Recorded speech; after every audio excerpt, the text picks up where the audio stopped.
अरे वाह, कितनी अच्छी बात है। मुझे कितना बड़ा घर मिला है। यहाँ 100 कमरे हैं, इतनी बड़ी रसोई है और बाहर से देखने में तो ये किसी महल से भी ज्यादा बड़ा लगता है। मेरे तो भाग खुल गए। शिवानी खुद से ही ऐसे बोल बोलकर खुश हो रही थी। शिवानी एक गरीब लड़की थी जिसकी शादी एक अमीर 100 कमरों के ससुराल में हुई थी। आज उसकी पहली रसोई थी। शिवानी ने ऐसे ही फूले न समाते हुए खाना बनाया और कुछ देर बाद वाह, मेरी गर्मा गर्म गोभी मटर आलू के पराठे और मेथी मटर मलाई तो बन गए। अब जल्दी से इस खाने को टेबल पर लगाकर सभी को बुला लेती हूँ। शिवानी ने एक एक करके रसोई से डाइनिंग टेबल पर खाना लगा दिया और फिर उसने सभी को आवाज लगाना शुरू किया। माँ जी, भूमि, केशव जी आ जाइए, खाना तैयार है। माँ जी, केशव जी। हे भगवान, मेरा तो गला ही सूख गया। किसी को मेरी आवाज गई भी होगी? मुझे नहीं लगता। एक काम करती हूँ, जल्दी से जाकर सभी को उनके कमरे से ही बुला लाती हूँ, नहीं तो सारा खाना ठंडा होकर बेकार हो जाएगा। शिवानी खाना बनाकर सभी को उनके कमरों से लेने चली गई, लेकिन थक गई। मुझे तो याद भी नहीं है कि सभी कौन से कमरे में हैं। ये भगवान, मैं अब उन्हें कहाँ ढूंढूं? शिवानी एक के बाद दूसरे कमरे में जाती, दूसरे के बाद वो फिर से पहले में ही कंफ्यूज होकर आ जाती और ऐसे ही वो 100 कमरों में बुरी तरह भटक चुकी थी। अरे नहीं, मैं तो फिर से इसी गुलाबी कमरे के अंदर आ गई। हे भगवान, ये घर है या कोई भूल भुलैया? कौन है जो बार बार दरवाजे खोल रहा है? अरे भाभी, भूमि, शुक्र है कि तुम मुझे दिखाई तो दी। खाना तैयार है, सभी को लेकर नीचे आ जाओ। बेचारी शिवानी बुरी तरह से थक चुकी थी। भूमि तो उसी घर में पली बड़ी थी, इसलिए उसने आसानी से सभी को ढूंढ लिया और लगभग 1 घंटे बाद सभी टेबल पर आए। हे भगवान, ये कैसा खाना है? बहू, पहली रसोई में ही हमें बिल्कुल ठंडा खाना खाना पड़ रहा है। किसी ने भी शिवानी के खाने की तारीफ नहीं की, बल्कि उसे खाना ठंडा होने के ऊपर बातें सुना दी, जिससे शिवानी को काफी बुरा लगा। ऐसे ही कुछ दिनों बाद, भाभी देखिए, ये दोनों मेरी सहेलियां हैं। मैं इन्हें कमरों में पहुंचा रही हूँ, तब तक आप इनके लिए अच्छे से स्नैक्स बना दो, ठीक है? शिवानी भूमि के दोनों सहेलियों के लिए स्नैक्स बनाने को रसोई में आई और उसने आलू वगैरह से बहुत ही स्वादिष्ट स्नैक्स बना दिए। मैंने स्नैक्स तो बना दिए, लेकिन भूमि ने अपनी सहेलियों को कौन से कमरे में बिठाया होगा? अब तो मुझे ही ढूंढना पड़ेगा। शिवानी ऐसे बोलकर अपने हिसाब से एक बड़ा काम करने को निकल गई। उसने एक के बाद एक कमरा देखना शुरू किया, लेकिन उसे किसी भी कमरे में भूमि या उसकी सहेली नहीं मिली। हे भगवान, आखिर भूमि ने कहाँ पर रुकाया अपनी सहेलियों को? मैं लगभग 50 कमरे छान चुकी हूँ, अब तक तो मुझे कोई भी नहीं मिली। बेचारी शिवानी एक के बाद एक कमरे को छानती, लेकिन उसे कोई भी नहीं मिल पा रहा था। इस बीच वो बहुत ज्यादा थक गई और उसे भूख भी लगने लगी थी। बस अब बहुत हुआ, अब मैं नहीं ढूंढूंगी। कितनी देर हो गई है, पता नहीं कौन से कमरे में घुसकर बैठ गई हैं ये तीनों। मुझे तो भूख भी लग रही है, अब इन स्नैक्स को मैं खुद ही खाऊंगी। शिवानी ऐसे बोलकर एक कमरे में ठहर गई और उसने खुद ही वो आलू के स्नैक्स खाना शुरू कर दिए, लेकिन बदकिस्मती से उसी वक्त वहां पर भूमि आ गई।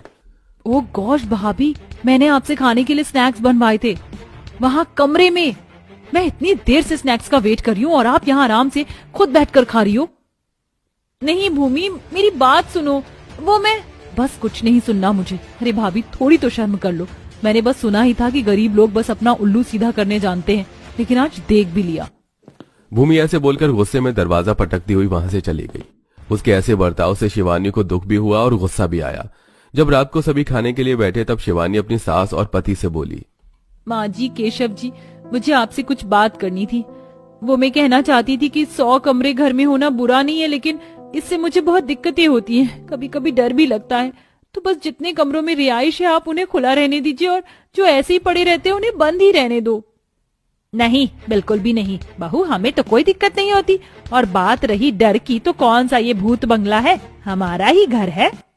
हाँ माँ, आपने सही कहा, लेकिन ये बेचारी कहाँ से समझेंगी? ये ठहरी गरीब घर की लड़की। तू चुप कर भूमि, देखो शिवानी घर है तो खुला रहेगा, ताले वगैरह लगाने का क्या मतलब है? सभी ने शिवानी की बात को समझने की बजाय उसे ही समझाना शुरू कर दिया, जिस पर शिवानी कुछ नहीं बोल पाई। ऐसे ही फिर एक रात भूमि अपनी फ्रेंड्स के घर थी और केशव काम पर। ऐसे में बस जया और शिवानी ही घर में थी। हे भगवान, कितनी तेज तेज हवाएं चल रही हैं, शायद तूफान आएगा।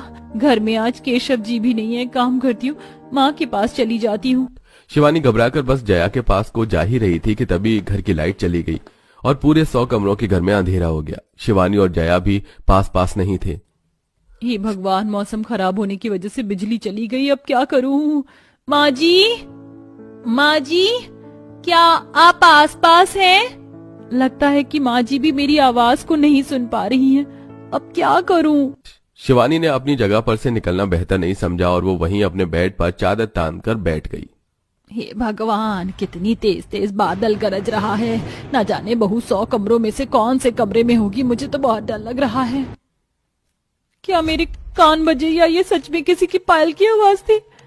माँ जी तो घुंघरू वाली पायल पहनती नहीं है। जरूर ये मेरा वहम है या कहीं।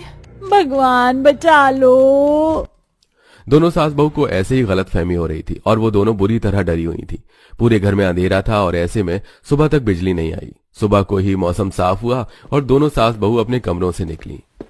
माँ जी, कल की रात ऐसा लग रहा था कि मेरी जिंदगी की आखिरी रात है। आप कहाँ थी? इतना बड़ा 100 कमरों का घर खाने को आ रहा था। कैसे कैसे सुबह तक मैंने खुद को संभाला। तू इतना क्यों डर रही थी? अरे हैं हम अपने ही घर में। अच्छा चल, अब ये सब छोड़ और नाश्ता ला। शिवानी जानती थी कि उसकी सास नहीं समझेगी, इसलिए वो कुछ नहीं बोली और बस शांति से उसका नाश्ता बनाने को आ गई। ऐसे ही सिलसिला जारी था। शिवानी हर रोज 100 कमरों के ससुराल में किसी न किसी चुनौती का सामना करती थी, लेकिन कोई उसकी इस परेशानी को समझता नहीं था। लेकिन आज के दिन, आज कौन से कपड़े पहनूं? सांप, सांप, मेरी अलमारी में सांप, बचाओ, बचाओ, माँ, भैया। भूमि के अलमारी में एक मोटा और बड़ा सांप घुसा बैठा था, जिसको देखकर भूमि बुरी तरह से डर गई और सभी को आवाजें लगाने लगी। लेकिन किसी को भी उसकी आवाज सुनाई नहीं दी, क्योंकि घर बहुत बड़ा था।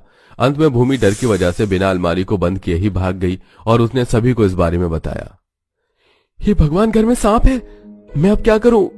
भूमि, तूने अलमारी बंद तो कर दी थी ना? कैसी बातें कर रहे हो भैया? मुझे वहाँ अपना तो होश था नहीं, मैं अलमारी कैसे बंद कर दूंगी? हे भगवान, ऐसे तो वो मोटा सांप कहीं से कहीं पहुंच जाएगा। वैसे भी सभी कमरे खुले ही रहते हैं। लेकिन सांप पकड़ में आना भी तो जरूरी है। अब तो लगता है मुझे सांप पकड़ने वाली टीम को ही बुलाना पड़ेगा। केशव ने फोन मिलाकर सांप और जहरीले कीड़े मकोड़े पकड़ने वाली टीम को बुला लिया।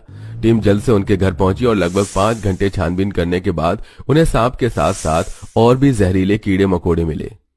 सुनिए, आपको वो सांप मिल गया क्या? हाँ केशव जी, बड़ी कसरत के बाद आखिर हमने उसे पकड़ ही लिया। अच्छा है, वो मिल गया।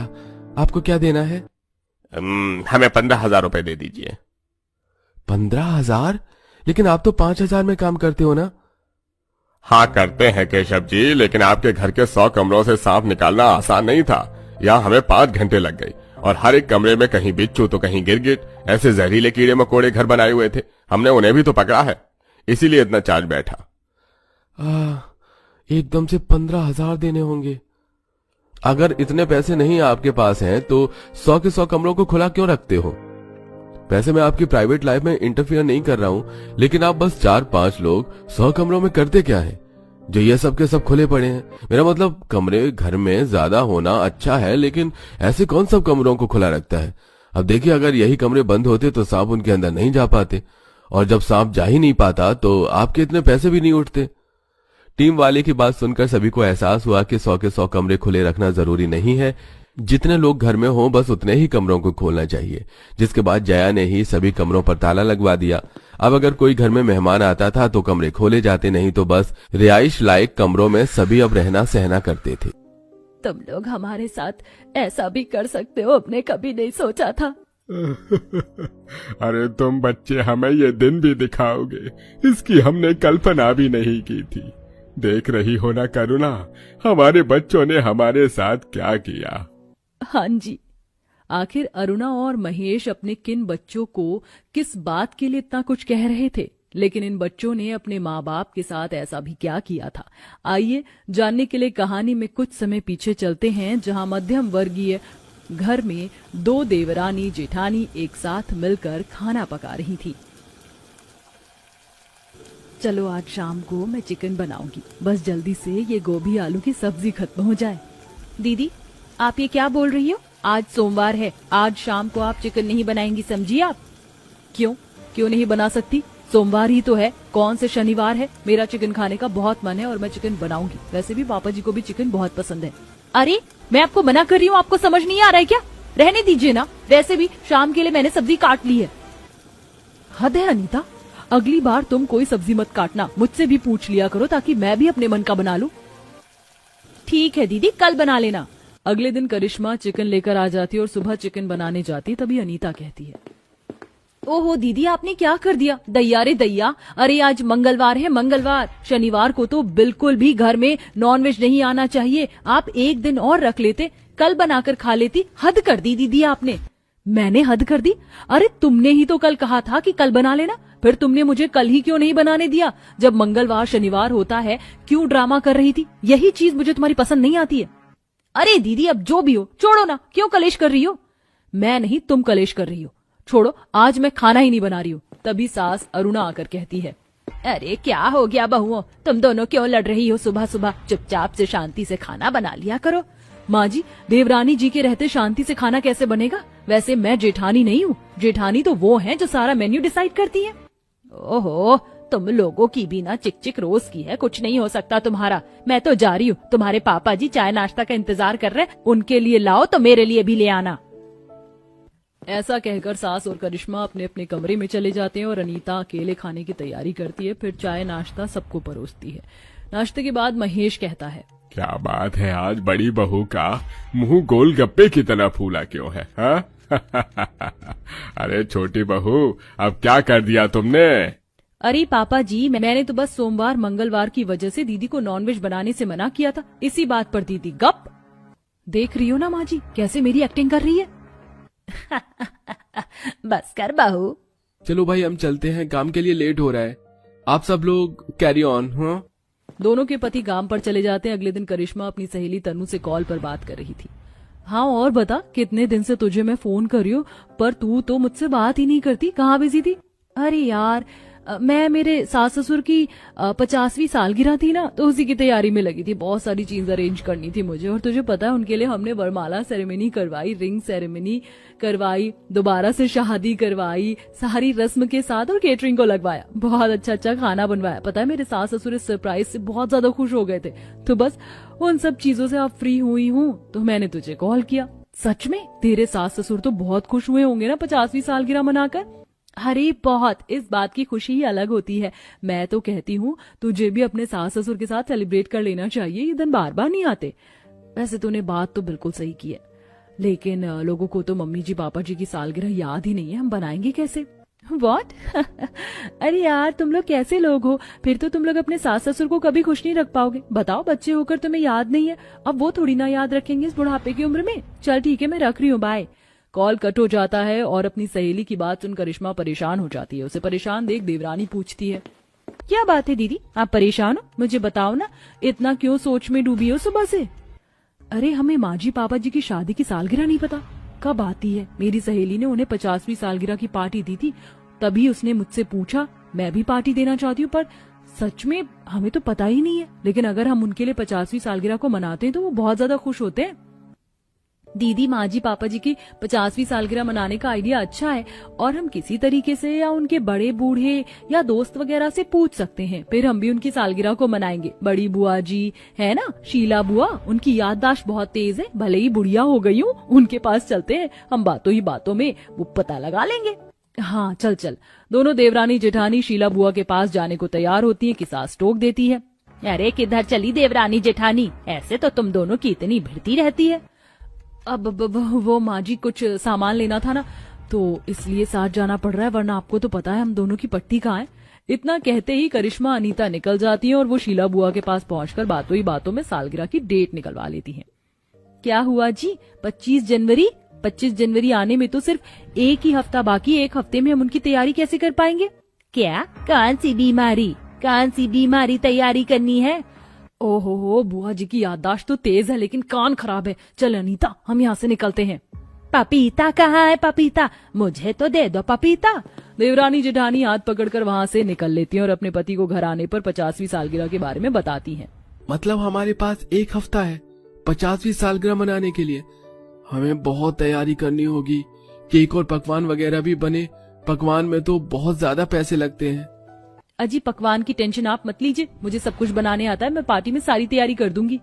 तुम क्यों करोगी? मैं करूंगी, मुझे